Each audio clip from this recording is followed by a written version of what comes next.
Friends, जय Jagannath. Welcome to my channel lucky desi cooking. तो friends, केमती अच्छा आपण मैंने आशा कर भलरे थे। तो फ्रेंड्स, आज आम बनवा मटन। माटी हांडी mutton flavour but pressure cooker में बनवा, कारण समस्त पाखे तो माटी हांडी अवेलेबल न थाए ना। तो देखु एबे मसला प्रस्तुत करवा। मसला मुझे कड़ाई बसई नहीं, से किसी जीरा ऐड कली। एबे गोटा धनिया ऐड करेंगे। एबे से नवा आम डालचीनी, गुजराती और स्टार फूल ये सब को मिसेकरी आम भलसे भाजी नवा। बेसी भलसे भाजबेनी, तार फ्लेवर अलग हो। तो अल्प टिके भाजी नवा। भाजिकी काढ़ी नेली। काढ़ी नेला परे आपको भलसे ग्राइंडिंग कर गोटे पाउडर बनईदेवे। ठीक एमती देखो एमती पाउडर बनईदेवे। देखो मटन टे आगुरी धोईदे परिष्कार कर टिके हल्दी ऐड करदे आगुरी। तो ये आउ टिके हल्दी ऐड कर लुण स्वाद अनुसार लुण ने।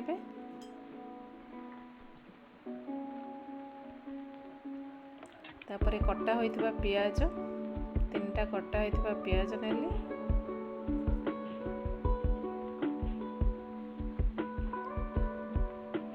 तापर सेथिरे अदा रसुण पेस्ट ऐड करली। 2 स्पून अदा रसुण पेस्ट ऐड करनेबे।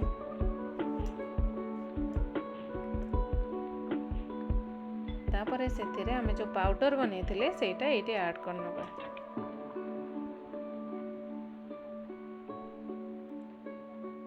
एबे सेथिरे मु सरसो तेल गरम कर देइछि।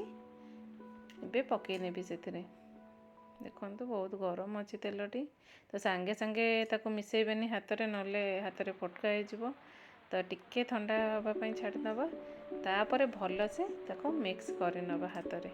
देखो ठंडा हो गला। मुझे हाथ में भलसे मिक्स कर दूसरी। पियाज गुड़ी को मकचिकी भलसे मटन सहित मिक्स करने। बहुत इजी रेसिपी। आपड़ सियोर भिडियोटी फास्ट लास्ट टाइम देखूँ। आ भल लगे लाइक और शेयर करने। चैनल नुआ होते चैनल टी सब्सक्राइब करने और बेल आइकन टी भी दबे ने, ताकि नुआ नुआ वीडियोर नोटिफिकेशन आपण मान पाखे पहुँची जाए। देखो भलसे मिक्स हो गला आमर मटन टी पियाज सहित मसला सहित पूरा परफेक्टली मिक्स हो जाइए। तो ये आम ए आउ कि मसला ऐड करवा, जमती कि रेड चिली पाउडर ऐड कली, कारण हाथ में गोलैबार थिला। तो लंका गुंड आगुरी ऐड करनथली। एबे Kashmir red chilli powder colour पे आम टिके दबा 1 स्पून। एबे आपको स्पून रे भलसे गोलै नेबे। देखो भलसे मिक्स हो गला। चिली पाउडर सहित पियाज मसला सबू भलसे परफेक्टली मिक्स हो जाइए। ताको अध घंटा मैरिनेट होगापी छाड़देवे। एबे गोटे प्रेशर कुकर नवा। से किसी तेल ऐड करिया। जो तेल कि आम मटन रे देइथिले गरम थिला, तो सेथुरु किछि बंचिथिला। मु एथिरे ऐड करनेली, काले तळे लागि जिवो। आपण माटी हांड रे करले एई प्रोसेस रे करिवे। भल से चारिआडे लगे नेली। एबे मैरिनेट होइथिबा मटन टी को एथिरे ऐड करनेबे।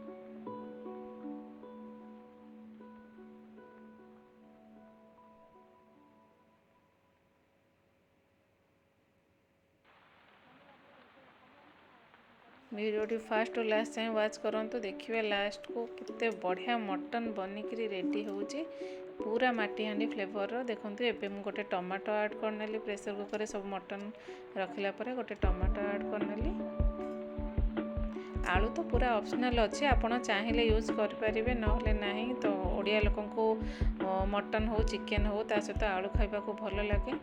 तो से ऐड करने आपण इच्छा, आपण स्किप करें जदि पसंद नुहे। तो ताहले एबे आम ए गोटे रसुण भलसे धोई परिष्कार करी गोटा रसुण ऐड करवा। तार गोटे अलग फ्लेवर आसो। और गोटे कंचा लंका ऐड करवा। प्रेशर कुकर रे एबे आम कम आंचरे आम बसई नवा, सिम कर नवा। पूरा 2टा सीटी हेले आम प्रेशर कुकर काढ़ा। ए 2टा सीटी हो गला ऑलरेडी मोर। तो ये काढ़ी नौचे। देखंतु केते सुंदर कलर आसी। आउ बहुत भल भाव भी मटनटा सीझी जाइए। मु देखौचे देखंतु बढ़िया से सीझी जाइए। कलर भी आसी। देखंतु मु टोटल पानी ऐड करनथि, किंतु से मटन रो ही पानी बाहरी टिके जूस हो जाइए। तो पूरा जूसी जूसी मटन माटी हांडी फ्लेवर। बट टिके माटी हांडी तो सियोर अलग फ्लेवर ही आसीबो, बेस्ट आसीबो। तो प्रेसर कुकर भी आम माटी हांडी आवेलेबल नथिले आम खाई पारिबा। तो देखंतु एबे आम गरम मसला ऐड करवा डालचीनी गुजराती जस्ट भल से छेचिकी तार गोटे पाउडर बनै सेटा ऐड करनबा। देखंतु केते सुंदर कलर आसी केते बढ़िया होइछि। टेस्ट भी सेमती आपण घरे बनैले जानि परिबे आ सियोर बनैबे घरे ट्राए करेंगे और केमती लगिला मते कमेंट सेक्शन रे सियोर लिखि जणेबे। देखो अरुआ भात सहित सैलड सहित मटन खाइबे तो बहुत बढ़िया टेस्ट लगिबो। तो वीडियोटी आशा करछि भल लागिथिबो। तो कमेंट सेक्शन रे सियोर लिखि जणेबे केमती लागिला वीडियोटी। रहुछि जय जगन्नाथ।